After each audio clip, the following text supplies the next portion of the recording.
किसी के पाप से मुक्त कर देता है। पाप मुक्ति का केवल एक ही उपाय है, सजा। आप जिसके साथ पाप किए हैं उससे क्षमा मांगिए, जीवन भर उसका समस्या को झेलने के लिए तैयार होइए और नाक रगड़िए। अगर वो कह देता है कि हाँ मैं क्षमा करती हूं या करता हूं, तब तो ठीक है। और इसके अलावा खेत जोते किसका, कैसे कहते थे गुरुजी, खेत जोते गुरहू का और लगान दे निरहू को।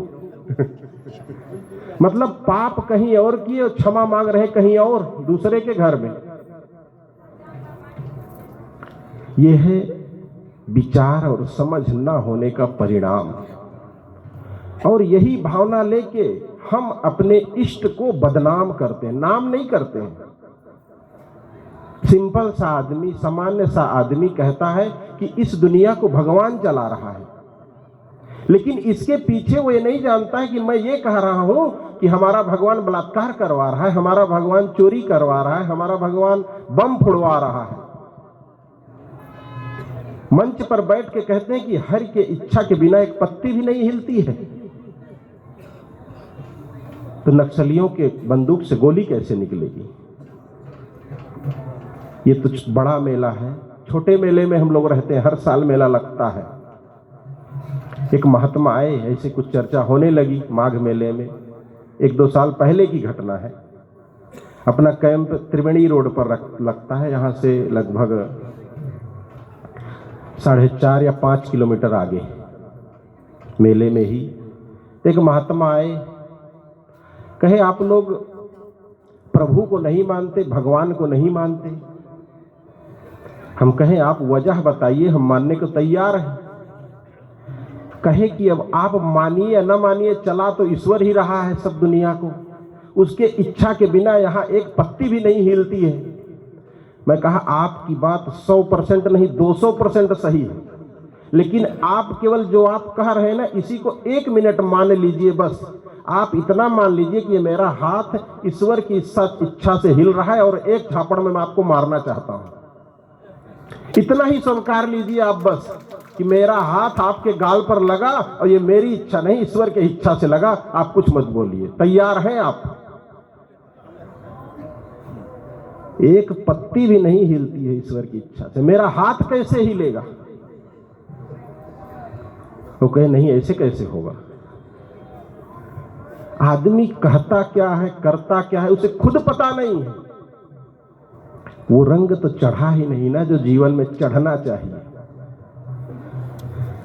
उस ज्ञान की गंगा में तो हम नहाए ही नहीं ना जहां हमको नहाना चाहिए। बस लोगों ने बता दिया भैया तुम्हारा कान को मैं देखा कौवा लेके जा रहा था, और तब से हम उस कौवे को ढूंढ रहे हैं। बस कभी टटोले नहीं कि सच में कान है हमारे पास कि नहीं है। अमावस्या नहाने चलना है, गंगा नहाने चलना है तो चलना है। बस नहाने से हमारे सारे पाप दूर हो जाएंगे। ऐसा मन में बैठा लिए, ऐसा विचार बना लिए बस। अरे पाप कैसे दूर हो जाएगा? पाप दूर करने वाला कर देगा तो रहेगा कहां इस दुनिया में? सबसे बड़ा पापी तो वही है ना जो अपराधी को सजा ना दे। तो बंधुओं, थोड़ा सा भी एक सामान्य सा दिमाग ले, बहुत गहरी बात मैं नहीं कर रहा हूं, एकदम सिंपल सी बात है, लॉजिक की बात है, गणित की बात है। और इसको नहीं समझता है आदमी और भेड़ की तरह दौड़ता है, भागता है। अभी हमारे साथी कह रहे थे ना, यहां जितने बैठे शेर है। बात उनकी 100% सही है कि बहुत लोग, कल बहुत भीड़ थी, वो लोग इंतजार में थे कब अमावस्या का मुहूर्त चालू हो और हम डुबकी लगाए भागे। उनके अंदर समझ और विचार नहीं था। हमारे यहां भी बहुत लोग ऐसे हैं जो यहां है, कबीरपंथी भी हैं, लेकिन क्या लगता है सब डुबकी लगा रहे हैं, हम भी लगा लें। और इसी में बहुत लोग हैं जो गंगा नहाने गए भी नहीं होंगे, देखने भले गए होंगे, चलो घूम आते हैं। क्यों? क्योंकि वो ज्ञान की डुबकी लगा चुके हैं, उनको उस डुबकी लगाने की आवश्यकता नहीं है। तो बंधुओं, जरूरत है कि विचार के रंग में रंगने की, ज्ञान के रंग में रंगने की।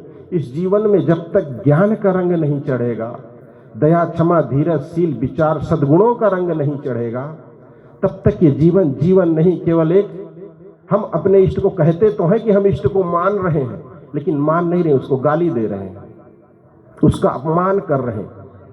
सीधी सी बात है ना, जैसे हम कहते हैं कि ये दुनिया हमारा भगवान चला रहा है, हमारे गुरु जी चला रहे हैं, लेकिन उसी दुनिया में पाप भी तो हो रहा है, लोगों के साथ अन्याय भी हो रहा है, लोग मारे जा रहे हैं, बम फूट रहा है, निरपराध लोग मारे जा रहे हैं। अब इसका मतलब तुम्हारे गुरु जी करवा रहे हैं? अपने मुख की वार्ता सुने न अपने कान, यही हाल है आज के संसार का। बस ऐसे कह भर देता है। ये कहना कितना आसान है कि सब प्रभु की माया है और दुनिया प्रभु चला रहा है। सुनने कहने में अच्छा लगता है, लेकिन एक मिनट केवल सोच लीजिए बुद्धि लगा के, तो ऐसे लगेगा कि आप उसको, उसके पुजारी नहीं है ईश्वर के, ईश्वर को आप गाली दे रहे हैं। गंगा माँ के आप भक्त नहीं है, गंगा माँ को गाली दे रहे हैं आप। सीधी सी बात है। अगर आप ऐसा कहते हैं कि गंगा माँ पाप काटती है, तो बस इतने बस से बात एकदम छोटी है कि गंगा माँ पाप नष्ट कर देती है, नष्ट कर। अब उस बेटी से पूछिए जिसके साथ बलात्कार हुआ, उसका पाप नष्ट कर देगी? इतनी बड़ी पापी नहीं होगी गंगा माँ, अगर होगी एक साधारण सी माँ नहीं होगी। लेकिन हम अपने सभी इष्ट और देवी देवता भगवान को एकदम डुबा लेते हैं, डुबा देते हैं नरक में। उनको हम सोचते कि हम ऊंचा उठा रहे हैं, हम उनकी प्रशंसा कर रहे हैं, ऐसा कहने से हम उनके भक्त बन जाएंगे। लेकिन अर्थ उसका कुछ अलग ही होता है बंधुओं, और ये तब समझ में आता है जब ज्ञान की गंगा में नहाएंगे तब। लेकिन यहां ज्ञान की गंगा में नहाने वाले तो कम है, और गंगा जमुना में नहाने वालों की संख्या ज्यादा है। इसीलिए यहां एक मेला लगता है कि तुम जब मेले में जाओ तो गंगा, जमुना, सरस्वती, सरस्वती के मतलब विद्या, विद्या मतलब ज्ञान, ज्ञान मतलब सत्संग, जहां सत्य की चर्चा हो। और वो ज्ञान, वो सरस्वती केवल 1 महीना ही बहती है यहाँ, जब संत लोग यहाँ आते हैं, और वो उनके मुख से निकलती है वो वाणी। उसमें जब तक नहीं नहाओगे, अब यहाँ तो और कोई ऑप्शन नहीं नहाने का, मजबूरी में गंगा जमुना में नहाना पड़ेगा। हम लोग भी उसी में नहा रहे हैं, उसी में बोर हुई है, उसी से पानी आ रहा है, सब उसी में नहा रहे हैं। लेकिन कुछ लोग कहते नहीं, जो पानी बह रहा है और एकदम पॉइंट जहां पर मिल रही नदी, वहीं पर नहाएंगे जब 45 करोड़ लोग, तभी मुक्ति मिलेगी। इतनी व्यवस्था है सरकार की, अब सब के सब वहीं पहुंच जाए तो क्या हाल होगा। घटना सुनते ही हैं आप लोग।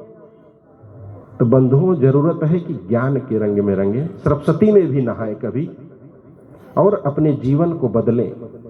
जो आप सुनते हैं, समझते हैं, थोड़ा भी अगर सेंस है, समझदारी है, तो अब अपने जीवन को बदलें और विचारों में रंगे, और उन विचारों पर चलने का प्रयास करें। गुरुवर कबीर की ये पंक्ति, चुनरी काहे न रंगायो गोरी 5 रंग में। इसीलिए गुरुवर कबीर पूछते कि तुम सद्गुणों के रंग में क्यों नहीं रंगते हो अपनी चुनरी? क्यों भ्रम, मान्यता, अंधविश्वास में अपने आप को डुबाते चले जा रहे हो, रंगते चले जा रहे हो? और अधिक कुछ ना कहते हुए मैं अपनी बात कहीं विराम देता हूं। बोलिए सद्गुरुदेव की जय।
हेलो,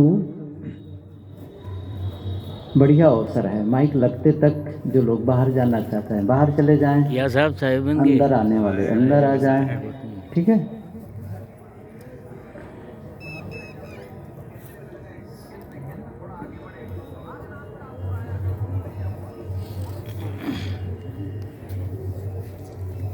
संतों के उपदेश में